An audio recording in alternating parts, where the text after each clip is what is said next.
Bom, pessoal, boa tarde. Eu sou a Aline Moraes, sou coordenadora da plataforma de apoio à pesquisa e inovação do Instituto Oswaldo Cruz, da Fiocruz.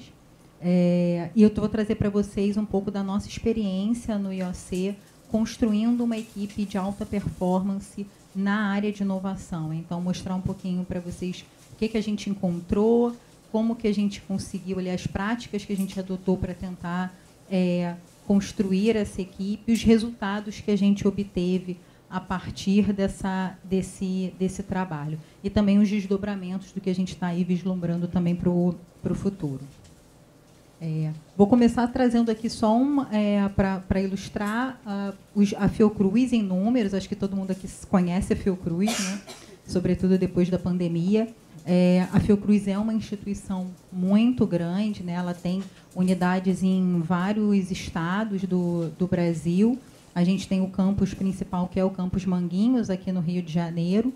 E a gente tem aí mais de 12 mil trabalhadores, mais de 2 mil artigos científicos publicados no ano, né? 124 milhões de doses de vacinas também no último ano, né? 2022. A área de ensino também muito forte, né? Uma pós-graduação, tanto estrito sensu quanto lato sensu, cursos técnicos, e também a gente tem a área de assistência também bastante forte dentro da instituição. Dentro dessa Fiocruz, a gente tem o IOC.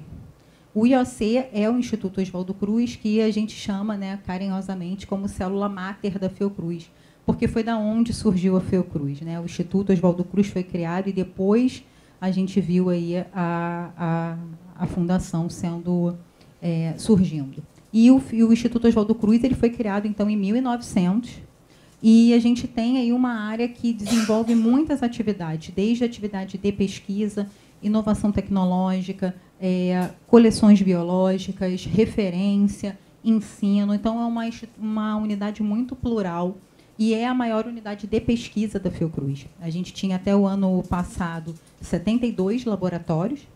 Esse ano, a gente teve um processo de recredenciamento e aí a gente reduziu esses laboratórios porque alguns se fundiram, né? Hoje, a gente tem 66 laboratórios. Então, fazer inovação porque é quase como se fosse uma instituição. Com 72 laboratórios, é muito difícil. Mas a gente sempre brinca que, quando a gente consegue fazer no IOC, a gente consegue fazer em quase todo lugar, porque a gente enfrenta ali muitas questões por ser muito grande, mas isso nunca foi um problema para a gente. Não nos furtamos a esse desafio, apesar do tamanho de todas as dificuldades. Então, dentro do IOC, a gente tem a plataforma de apoio à pesquisa e inovação, que é a PAP, da qual eu sou coordenadora, e dentro da PAP a gente tem o escritório de projetos e o núcleo de inovação tecnológica. Então, o escritório de projetos ele gerencia os projetos dos pesquisadores, né, os projetos que são contemplados em CNPq, FAPERJ, CAPES, e o núcleo de inovação tecnológica, que foi instituído aí por força da Lei de Inovação, né, tem as suas competências previstas no artigo 16 da Lei de Inovação, e é a instância responsável por fazer a gestão da política de inovação das ICTs. A estrutura do NIT-IOC hoje é essa. A gente separa a nossa estrutura por áreas, então a gente tem a área de proteção da propriedade intelectual, então passando por patentes, marcas, direito autoral, software. A gente tem uma produção não só de tecnologias de vacinas, de kit diagnóstico, né, pesquisas voltadas para essa linha, mas a gente tem muita pesquisa também que desenvolve obras autorais, jogos, softwares, então a gente atua também nessas áreas. A área de parcerias, que aí é responsável por negociar e formalizar as parcerias do Instituto, seja para desenvolvimento conjunto de um produto, seja para pesquisa, seja para prestação de serviço. Além disso, a gente também atua na parte de transferência de material biológico, então, trabalhando com os termos de transferência, com os cadastros do CIGEM, que a gente sabe que também é um terror de todo mundo. A área de biodiversidade, também a gente dá orientações sobre o acesso ao patrimônio genético e de conhecimento tradicional associado, oferta tecnológica, tanto interna, né, para as nossas unidades de produção, quanto para outras instituições, empresas nacionais e internacionais, e uma área ainda de assessoria, pesquisa, que a gente faz, sobretudo, apoio à submissão de editais. Então, a gente apoia o pesquisador na submissão a editais nacionais e internacionais. E qual foi o problema que a gente encontrou no nicho do IOC? Porque aquilo ali que está bonito é agora, tá? Antes não era assim. Qual foi o problema que a gente encontrou lá? A gente encontrou uma área com um processo de trabalho um pouco estruturado, com ausência de mapeamento, de registro, de monitoramento das solicitações, e isso gerava um trabalho muito abaixo da expectativa, tá? Tanto do ponto de vista de qualidade, quanto de prazo de resposta. Então, era muito frequente a gente receber reclamação de demora no atendimento, ou até de solicitações que ficavam perdidas e não eram atendidas. Então, a gente tinha um cenário de uma equipe que estava com uma baixa eficiência e eficácia e executando um trabalho aquém do esperado. E o quanto isso impacta numa instituição de saúde. E a gente viu isso tendo que... E o cenário era, então, de muito retrabalho, tá? E muito tempo gasto por causa disso. Isso a gente não consegue mensurar. Engraçado, né? Porque o custo que isso gera para a instituição, o custo que isso gera para a administração pública, a gente não consegue mensurar, mas é um custo muito alto, né? E que a gente entende que é um dos principais desperdícios da administração pública, esse retrabalho, esse tempo que a gente perde, por falta de ter processos mapeados, de ter fluxos estabelecidos. E a construção desse NIT, né, que a gente sonhava, competente, organizado, eficiente, era fundamental para a gestão tecnológica e da inovação da Fiocruz. Então, a gente começou a entender qual era o nosso papel dentro da cadeia de inovação. E a gente tem um papel muito importante. E se essa área não funciona bem, o impacto que ela gera em toda a cadeia de inovação da instituição. E quando a gente está falando na cadeia de inovação, a gente está falando em entregar produtos e serviços para a população, né? Então, o quanto que isso gera esse impacto lá na ponta, onde a gente pode estar deixando de desenvolver produtos e serviços para atender o SUS, para atender a nossa população, por conta desses entraves, que são vários, né? Esse não é o único, mas esse estava dentro das nossas mãos para a gente poder fazer alguma coisa. Então, o objetivo, a solução que a gente encontrou foi desenvolver esse projeto. A gente desenvolveu, então, a metodologia ágil, buscando melhorar a qualidade desse serviço e também aumentando o escopo de atuação da área. Os objetivos específicos, então, era mapear essas atividades, definir os objetivos, redefinir as atividades, adaptar e introduzir uma ferramenta de metodologia ágil e desenhar os fluxos de processo. Então, o público principal, né, o público-alvo principal era a própria equipe da área, mas, obviamente, isso gerou um impacto na comunidade científica do Instituto, que agora passa a contar com uma área que consegue atuar de uma maneira mais profissional, mais célere, entregando muito mais ali resultados para a área. Tá?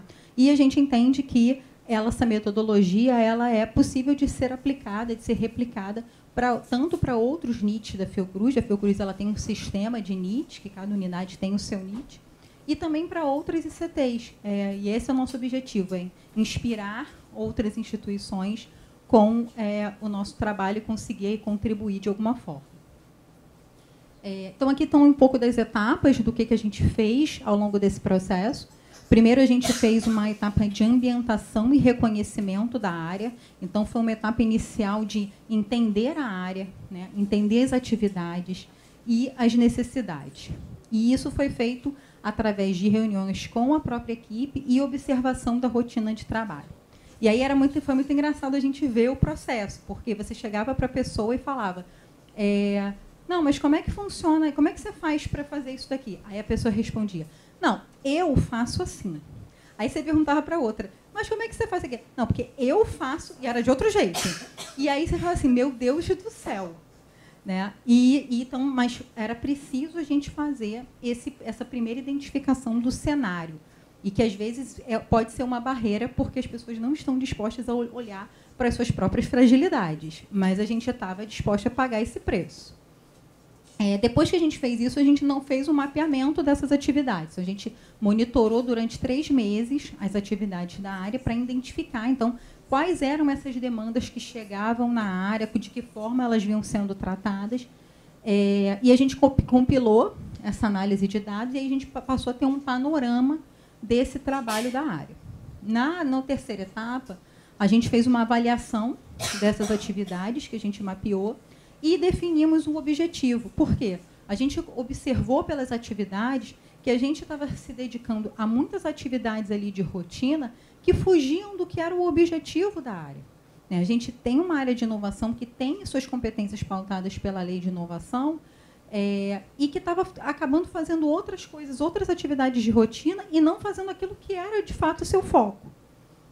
Então, a gente também definiu os nossos objetivos para os anos seguintes, 2020 e 2021. Isso aí é 2019. Tá? E aí a gente passou pela 4ª etapa, que foi fazer a reestruturação das áreas.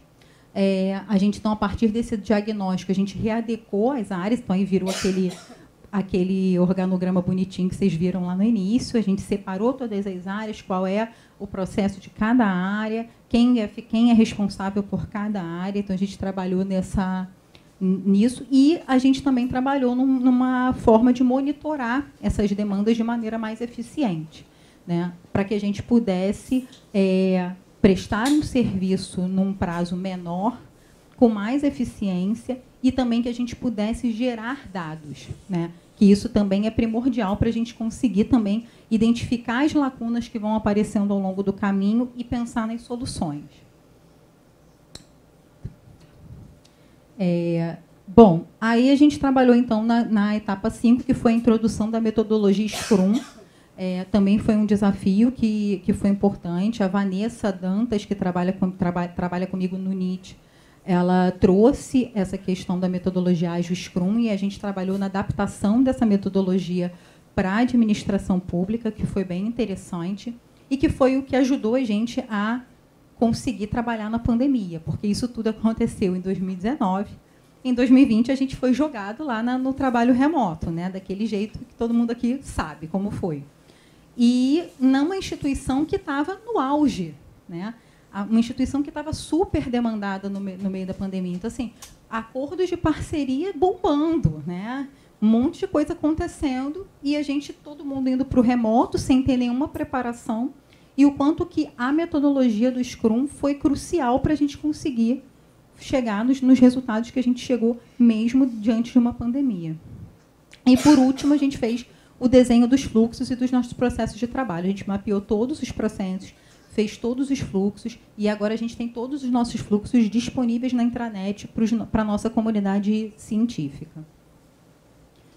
A introdução da metodologia Scrum, então, a gente definiu quem ia ser o Scrum Master, o Project Owner, e a gente introduziu reuniões diárias de equipe. Então, na primeira etapa do Scrum, a gente tinha reunião diária. Todo dia tinha reunião, 9 horas da manhã, com a equipe. E essa reunião era uma reunião que as pessoas reportavam as atividades que foram executadas no dia anterior, o trabalho que ia ser realizado naquele dia, e os entraves que impediram o andamento do trabalho. E isso foi crucial para a gente conseguir tanto realizar as atividades, porque a gente trabalhou nisso de uma forma muito multidisciplinar, porque era a equipe toda participando, então todo mundo tinha conhecimento daquilo que o outro estava tocando. Então, às vezes, tinha alguém fazendo um acordo de parceria, e aí, na reunião, aquilo ali era abordado, a pessoa que era de patente já falava, não, mas olha, mas tem isso daqui, outra pessoa que trabalha com remessa de material biológico. Não, mas vai ter uma remessa. E aí a gente passou a trabalhar o projeto 360, e não só vindo para uma área específica. Tá? E isso deu muita transparência, né, para o trabalho. E a gente também trabalhou com o fornecimento dos feedbacks, que também são essenciais para que a gente possa fazer essa melhoria. Então, a gente, além de trabalhar com a metodologia do Scrum, a gente trabalhou todo um processo de feedback, de avaliação da equipe, para que a gente conseguisse identificar os gargalos e resolver todos esses entraves. Os fluxos, a gente, então, desenhou todos os fluxos da área, na sequência. Hoje, a gente tem mais de 30 fluxos e todos eles estão disponibilizados, como eu falei. A gente optou por fazer um formato, a gente fez um estudo de outras instituições e a gente achou melhor trabalhar com esse formato do que trabalhar com Visage, porque a gente entende que, dessa forma, para o pesquisador é mais fácil o entendimento do processo, onde ele começa e onde ele termina. E era uma demanda antiga já da nossa pesquisa. E aí eu vou trazer para vocês os resultados. Do que isso tudo deu? Tá? Deu nisso daqui. Tá? Onde é que eu aperto aqui? Obrigada, Matheus. A gente saiu disso aqui para isso aqui. Então, solicitações EVP são estudos de viabilidade patentária. Então, quando o pesquisador entra em contato com a gente, dizendo, olha, eu inventei uma coisa e eu quero saber se isso aqui é patenteável. E a gente faz esse estudo para dizer se é patenteável ou não. Então, a gente saiu disso aqui em 2017, 2018, para isso aqui, no auge da pandemia. 21. Aqui é um número que a gente, às vezes, pode olhar e pensar assim, isso aqui diminuiu. Mas esse aqui, quando diminui, é bom. Por quê? A gente está falando de exigências dos escritórios de patente. Então, quando você deposita uma patente nos escritórios internacionais, ela pode sofrer exigências, né? E que você tem que ir lá levar, apresentar uma documentação, fazer alguma correção. Isso aqui, quando é menor, é bom. Significa que, apesar da gente ter aumentado muito esse número, a gente está caindo com o número de exigências. Então, isso significa que os nossos pedidos de patente são mais bem redigidos. Então, por isso, a gente tem menos exigências. As parcerias, a gente saiu de 13 demandas da pesquisa para formalizar parcerias para 2020, 108, 111, 90, 2022. Tá? MTAs, que são os termos de transferência de material, a gente saiu de 39 em 2019 e a gente está com 87 no último ano. E os números de editais apoiados também, a gente saiu aqui de, em 2017, apoiar 3 editais para, em 2020, 36, em 2021, 54. É um reflexo aí também da pandemia e do número de editais que surgiram por conta da Covid, e é uma atuação muito forte do NIT apoiando a pesquisa na submissão desses editais. Aqui a gente tem um mapa dos nossos instrumentos formalizados, né? Então, a gente tem muitos instrumentos formalizados aqui, aqui na Estados Unidos e Europa, tá? Basicamente, mas a gente tem aí, a gente tem expandindo, a gente agora tem já algumas parcerias aqui na Oceania, a gente está tentando disseminar mais essas relações. E a capilaridade do NIT dentro da unidade, que, que também é um reflexo bom do trabalho que foi feito, porque a gente sabe que a inovação ainda tem muita resistência na administração pública, né? E a gente teve, no ano de 2022, né, quase 500 solicitações, de 183 pesquisadores do IOC, e que corresponde a 63 dos nossos 72 laboratórios. Ou seja, a gente teve demanda aí de 88% dos nossos laboratórios para a área, o que é muito significativo, se a gente levar em conta que a gente ainda tem uma vertente que resiste ainda à inovação dentro do Instituto. E o destaque que eu trago para vocês também é, a gente, o ano passado, ganhou um prêmio no Fortec, né, que é o Fórum de Gestores de Transferência de Tecnologia, com esse trabalho que eu estou trazendo para vocês, que foi a construção das equipes de alta performance.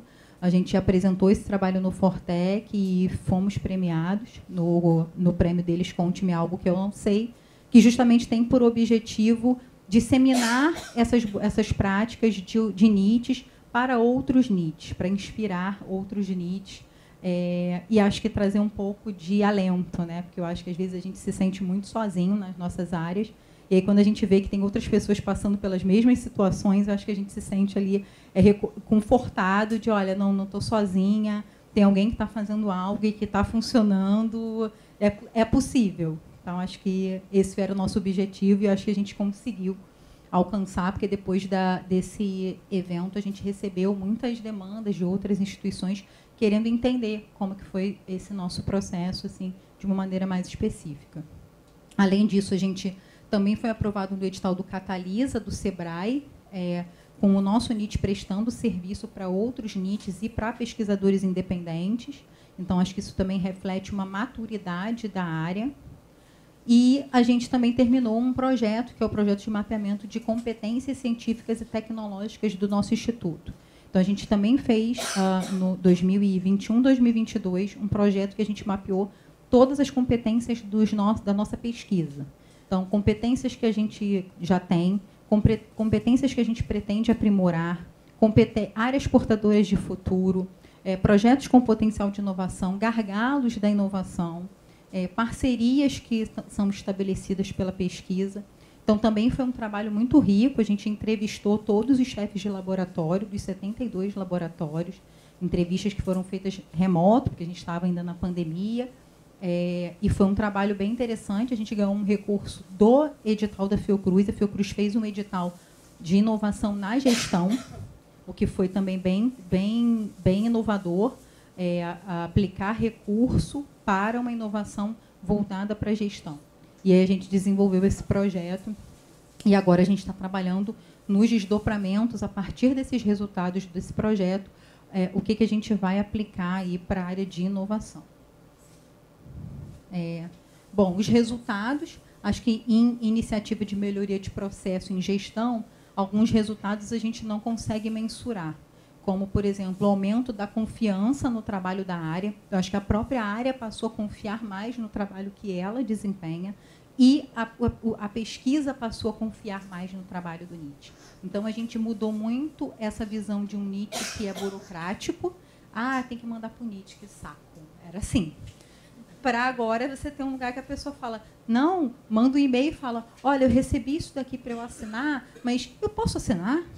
Não, eu só vou fazer se o NIT falar que eu posso fazer. Então, a gente fez uma mudança que, para a gente, é muito importante. Cada vez que acontece algo assim, a gente fica, cara, vitória. Assim, a gente não tem mais que ficar pedindo, pelo amor de Deus, vem aqui procurar a gente. E o apoio da diretoria, né? A gente teve um apoio muito forte da diretoria da unidade, senão a gente não ia conseguir desenvolver esse trabalho. Então, nosso diretor da época, que era o Zé Paulo, que realmente deu todo o respaldo, porque se não tiver o respaldo da direção, a gente não consegue, porque tem uma resistência, né? Não tem jeito. Qualquer processo de mudança tem resistência. Então, a gente também enfrentou muita resistência no início, mas ter uma diretoria que estava ali e falava, não, é isso mesmo, o NIT está falando que é assim, então é assim. Isso fez toda a diferença. E agora a nossa diretora, a Tânia Cremonini, também dá todo o respaldo para a gente. Então, a gente está aí surfando numa maré muito boa de diretoria, que eu espero que continue. E aí, após a gente implementar, né, essa metodologia, a gente, além de ter o aumento significativo das solicitações, como vocês viram nos gráficos, a gente também passou a ser demandado por outros assuntos que antes não eram levados para a área e uma atuação muito mais estratégica dentro da unidade, né? Pautando a política da unidade em inovação, em gestão tecnológica, que é muito importante, né, ter esse papel no NIT. Então, a gente trabalhou, acho que a gente conseguiu identificar, e durante todo esse processo, esses valores do Scrum, que é essa coragem, né, para fazer a coisa certa e trabalhar nos problemas difíceis, foco, né, todo mundo focado no trabalho e nos objetivos, o comprometimento, todo mundo muito comprometido com o trabalho, e para isso você precisa ter as pessoas certas. Então, assim, nesse processo, a gente fez mudanças na equipe que foram essenciais para serem feitas, porque eu sempre falo que o principal não é a competência técnica. A pessoa não conhece tanto de propriedade intelectual, não sei o quê. Não importa. Isso você treina, isso você capacita. Agora, o perfil de ser alguém que arregaça as mangas, que está ali para solucionar problema, ou a pessoa tem, ou ela não tem. E não adianta que você não vai fazer ela ter. Então, eu passei por esse processo, tentei fazer algumas pessoas terem esse perfil, falei, cara, não dá. E aí você coloca, e o diferencial, que é quando você traz pessoas com esse perfil para a sua equipe, o quanto isso impacta nos resultados do trabalho. Tá? O respeito e também a abertura. Né? A gente está aberto para o trabalho, para os desafios, para ouvir críticas, né? Para estar sempre pensando na melhoria do processo. Nunca vai estar perfeito. E a gente sabe disso. Então, é bom ouvir a crítica. Quando, às vezes, o pesquisador faz uma crítica, ouvir a crítica e pensar, cara, será que ele está certo?